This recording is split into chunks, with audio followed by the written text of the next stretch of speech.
面條工廠手搓飛機。11月23日，據官方報道，山東的某個主營面條的工廠竟幹起了手搓飛機的副業，而且還真造出來了。這是工業大摸底摸到了面條廠嗎？還有，中國的面條廠都能造飛機了，印度的飛機怎麼還能爆炸？中國人表示想不通。大家好，歡迎來到星球熱點，國家大事從不缺席，輿論場中抽絲剝繭，聚焦獨家中國資訊。點讚、訂閱加小鈴鐺，帶你用不一樣的視角讀懂中國故事。11月23日，央視曝光，山東的一家面條廠竟然可以手搓三無飛機。什麼叫三无飛機？就是無生產日期、無生產廠家、無質量合格證。這完全就是一個黑作坊裡造出來的野飛機。可這種野飛機性能還不差，它自重98公斤，載重85公斤，時速高達100公里每小時，最大飛行高度3000米。最重要的是，它從售賣至今零事故率，印度的飛機製造商可以反思了。那問題就來了，這麼一家面條廠怎麼能造出飛機呢？按廠家的說法，生產面條的機床與生產飛機零部件的機床可以通用，於是他就用面條機床手工制作，真的造出了飛機。這些飛機出廠以後，廠家還在農田之間修了一條800米跑道，專門用來試飛。試飛成功後，廠家就用二手交易平台把這些三无飛機賣了出去。然後，這麼一條灰色產業鏈就被搭建成功了。便宜的一架只賣8萬元，貴一點的呢，也就賣幾十萬元，相當於一輛車的錢就可以買一架飛機了。這還只是山東的一家面條廠制作出來的，在雲南還有一家名叫遠威飛機製造有限公司的黑作坊，造出了更先進的三無直升機，最大航速150公里每小時，航程300公里，售價才16.8萬元。但它沒有專門的航空發動機，就改用摩托車發動機，性能也相當彪悍了。在四川眉山也有一個自制飛機黑作坊，利用各種飛行交流群出售三無飛機。由此可見，民間三无飛機在中國已經形成了一條完整的灰色產業鏈了。這個灰產到底有多大？還沒有人知道。央視曝光的黑作坊只是冰山一角，可小編要提醒的是，這種民間自制的三無飛機不能買，因為非常不安全。要知道，今年9月份就有一個四川網紅駕駛三无飛機直播墜亡。這些三无飛機沒有合格的零部件，也沒有額外的安全冗餘配置，買三無飛機無異於跟自己賭命。可從工業潛力的角度來講，在戰時狀態下，中國究竟能造出多少飛機，恐怕是一個天文數字。這種民間改裝我們不鼓勵，但它確實展示了中國工業的強大。很多人不知道為什麼烏克蘭能與俄軍大戰4年，卻仍舊沒有崩潰。一個重大原因就是無人機。烏克蘭是怎麼生產無人機的呢？主要就是靠家庭式的小作坊。在烏克蘭有一個專門的官方無人機收購平台，任何一個烏克蘭家庭都可以在網上買零部件，下載組裝教學視頻。組裝出來的無人機呢，只要驗收合格，烏克蘭軍方統一購買。你可別小看這種家庭作坊，它不僅產量大，年產量突破400萬架，而且生產體系分散，俄軍大規模空襲根本無法摧毀。大家試想一下，如果中國的這些民間小作坊，比如面條廠、摩托車廠、冶金廠等，在政府統一指導下參與無人機生產，它的產量將是多麼恐怖。別忘了，伊朗的沙希德136遠程無人機採用的就是摩托車發動機，被譽為空中小摩托。可如今呢，俄羅斯的天竺葵2就是抄了沙希德136的作業。這些三无飛機作為載人飛機確實太危險了，但是做成無人機呢，這就是千千萬萬的產能大爆發，就是軍民融合的典範了。要知道，二戰時期中國連一架螺旋槳飛機都造不出來，可如今呢，山東一家普通的面條廠都可以手搓旋翼機了。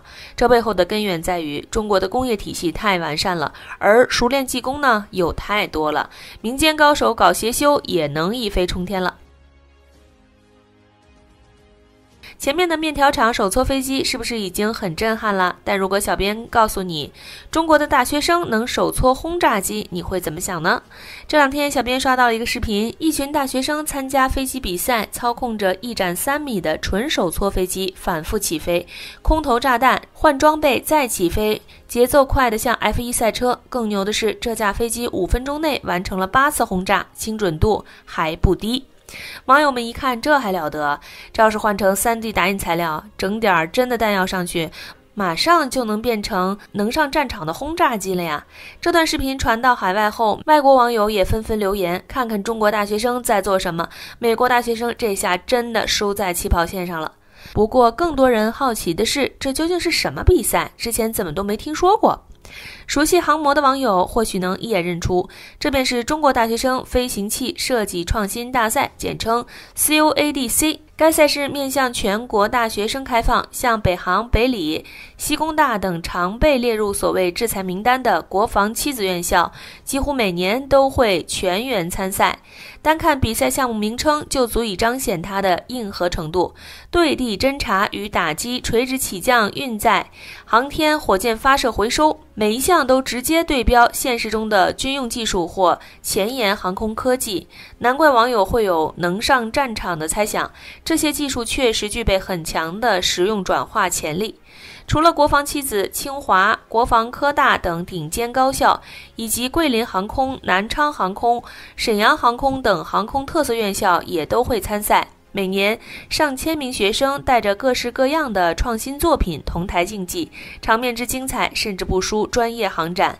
賽場之上，常規布局的飛行器旁，總能看到充滿科幻感的飛翼式設計。有人為了提升升力，大膽設計出3排機翼的翼型機型，更有團隊復刻達芬奇手稿中的撲翼機，實現了像鳥類一樣扇動翅膀起飛的效果。整個賽場仿佛回到了100年前飛機剛誕生時的百家爭鳴時代，各種天馬行空的設計讓人目不暇接。每一個奇特造型的背後，都凝聚着年輕人對航空事業最純粹的熱愛與探索精神。看到這裡，或許有人會問，大學生費這麼大勁搞這些圖什麼呢？不就是個比賽，能幫着保研或者加分嗎？其實這個賽事的真正價值遠不止一座獎杯那麼簡單。儘管賽事場面極具視覺衝擊力，但在過去很長一段時間裡，它都只是航模愛好者小圈子裡的專屬盛會。近年來，隨着公眾對中國航空事業的關注度不斷提升，6代機、艦載機等國之重器頻頻引發熱議， COADC 才逐漸破圈，走進大眾視野。與大疆運營擁有演唱會級場館和直播配置的 RM 機甲大師賽不同， COADC 的現場更像是一場純粹而原始的技術交流盛會，而這種純粹恰恰正是核心價值所在。學生們對航空事業的純粹熱愛，為中國航空航天領域輸送了一批又一批優秀且硬核的後備人才。最直接的例子便是 C919 大飛機事業部主任李青，他從小就痴迷航模，這份熱愛一路指引他投身航空事業。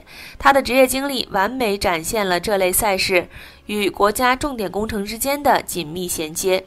追溯到老一輩，新中國航空事業奠基人顧宋芬、朱保留等泰斗級專家，當年都是上海交大航模隊的核心成員。可以說，自中國航空事業起步之日起，航模這顆火種就從未熄滅，始終為國家藍天事業輸送着頂尖人才。如今，這類航模賽事更是成為中國航空航天的人才生產線。在賽事中激烈比拼的學生，畢業後超過60%都會直接進入航空航天院所、科技大廠或軍工單位。要是能在比賽中獲獎，參加航空工業、航天科技等單位的校招時，基本能獲得綠色通道。神舟8號的軌道規劃，天宮1號的交會對接算法，這些國之重器的關鍵技術背後，都有從這類賽事走出的人才貢獻力量。如此看來，這些學生是在玩航模沒錯，說他們是在為未來實戰演練也毫不誇張。今天在賽場上模擬空投的炸彈，或許明天就會變成真正的導彈。今天熬夜調試的飛控系統，未來可能就會應用在實戰無人機上。回頭再看那段引發熱議的轟炸視頻，我們便能讀出更深層的含義。網友們驚嘆的不只是學生們親手打造的飛機，更是中國航空航天事業能一路高歌猛進的核心密碼。在無數個實驗室和賽場上，一代又一代年輕人在不眠之夜中鑽研，在燒毀的電條、撞碎的機翼中摸索，始終堅守着那份熱愛與永不言棄的熱血。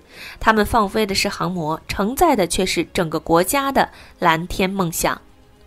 好了，今天的內容到這裡就結束了。如果你喜歡小編的影片，還請大家多多點讚轉發，讓更多的人一起見證中國進步。關注我的頻道，這樣既能回顧往期視頻，又不會錯過之後的精彩內容。那我們下期節目不見不散。